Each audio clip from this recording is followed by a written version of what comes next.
one of the main things is that the creative industries are so broad, and we really want to make sure that we are showcasing that breadth. Get Radio Breakfast with Richmond. Now, really looking forward to catching up once again with Dr. Hannah Yelin. It's Creative Industries Festival at Oxford Brookes University for the next few days. I'm really interested to find out exactly what is going on with it. Hannah, good morning to you. Hi, Rich. Thanks for having me back. All good. Great to have you back, and great to kind of keep our fingers crossed with the internet. I must just say, like when we were chatting just off air, we were talking about the rain affecting the internet, and both of us going, yeah, I think when it rains, I think the internet is bad. Just nod and agree and go, yeah, I think it is. I love it. That's a great start. So congratulations, 5th year of the Creative Industries Festival. That's an amazing milestone, and lots of events literally taking place today, and ironically online as well. Yes, absolutely. So today is our first day. We kick off at 10 o'clock and we've got 4 online events today. So we've got a composer coming to talk about how they use music to create immersive experiences in theme parks. We've got a fine artist coming to talk about how they use AI to ask difficult questions about collaboration and the tools we use, and we've got a digital entrepreneur who is coming to run an interactive workshop in how to create things online without any coding. So that's completely beginner's welcome. You could have absolutely no experience of making any digital products or experiences, and we'll teach you the no-code way. And we've got an event all about mentoring and coaching in the creative industries. And that is all just today. The rest of the week, we're on campus from Tuesday to Thursday with in-person events. So wherever you are, if you're local or further away, you can join us today. But if you can make it to campus, to Oxford Brookes Headington campus, then Tuesday to Thursday, we've got lots of fantastic events in person as well. I wanted to ask the process of going around and picking and choosing and selecting things, because when you kind of are sort of maybe not immersed in this world as you are, there's themes that happen and things that happen that you kind of hear and mention. And we drifted onto this on Friday when we sort of had a chat in terms of AI. Now, it's a popular buzzword. It's a popular topic of conversation. My wife updated her phone, and there was the iPhone's now got an AI playground on it app thing that's in front of mine, and everyone's kind of talking about it, and kind of it is front of mind. It's that buzzword. As soon as you say AI, everyone either rolls their eyes or goes, "Oh wow, I'm really interested. This is really exciting." But what's the process of kind of going around and picking and choosing who comes and what fields you kind of showcase in this week?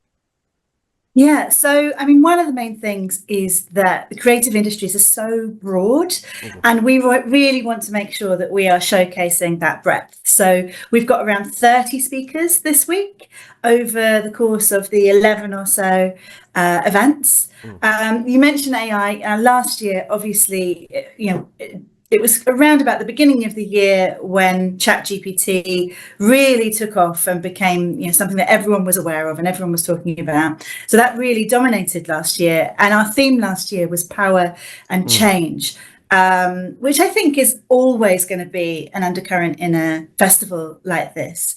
So this year, James Irwin is the fine artist this afternoon who's going to be talking to us about his use of AI. And he's been actually using it for years and years, long before it became a mainstream concern. So that's going to be really interesting to hear his perspective, because he's been grappling with these questions about ethical usage of AI and whether it's a collaborator or just a tool, and what it means for authorship and all of these kinds of things. He's been thinking about that for a really long time. So I'm really, really excited. And his work is fantastic. So I'm excited to hear what he has to say. But our theme, uniting those 30 diverse speakers from across so many different creative fields, is reflecting across disciplines, realities, and opportunities. So we wanted to we always want to make sure that we are not shying away from the politics of labour in the creative industries. So, the realities of the creative industries are very difficult for a lot of creatives, but also we are optimistic. So hence its realities and opportunities. Oh, superb! It's always a poignant theme, and that's what I sort of always grabs my attention. That you kind of go, oh well, it's a really interesting theme, and like you say, there's so many aspects and avenues to potentially cover.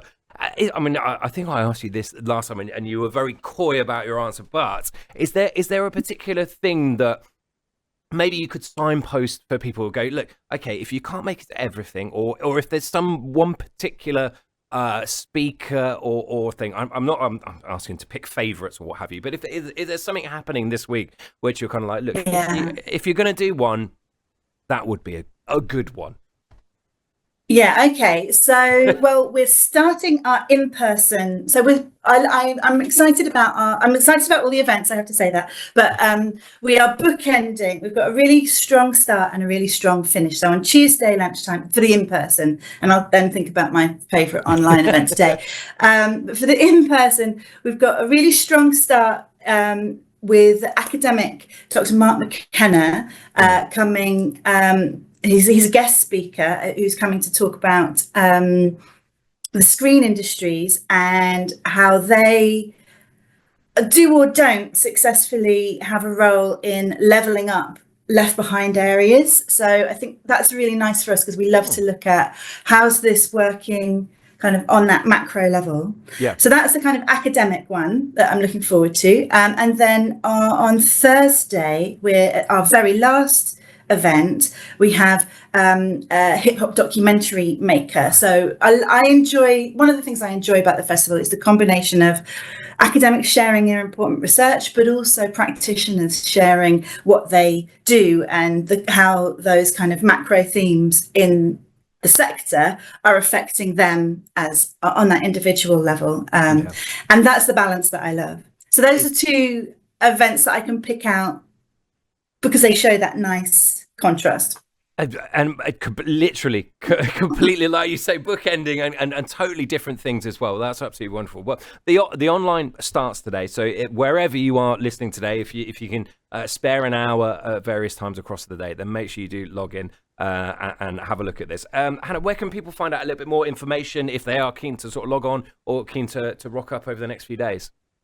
So I think the simplest thing is if I tell you to Google Brookes Creative Industries Festival, and that will bring up the whole programme. But we've also got a new Instagram, so I'd love it if people would start following that. That's at Creative Industries Fest. And either of those will link you to our website where you can sign up to our newsletter to find out about future events as well. Amazing stuff. Well, look, best of luck. I know it's going to be a busy few days for you. Thanks for coming back on this morning as well. Thanks so much. And chatting about it. There's lots of really interesting things going on. And yeah, congratulations on year number 5 for it. Have a wonderful week. Thank you, Hannah. Thank you, Rich. Brilliant stuff. Yeah, do exactly what I just did and Google Creative Industries Festival at Oxford Brookes, and all the information is up there. There'll be something for absolutely everyone. And creatives, if you're kind of like having a little think and a little bubble in the background going, oh, this sounds interesting, go do that now. There's some wonderful events happening over the next 4 days.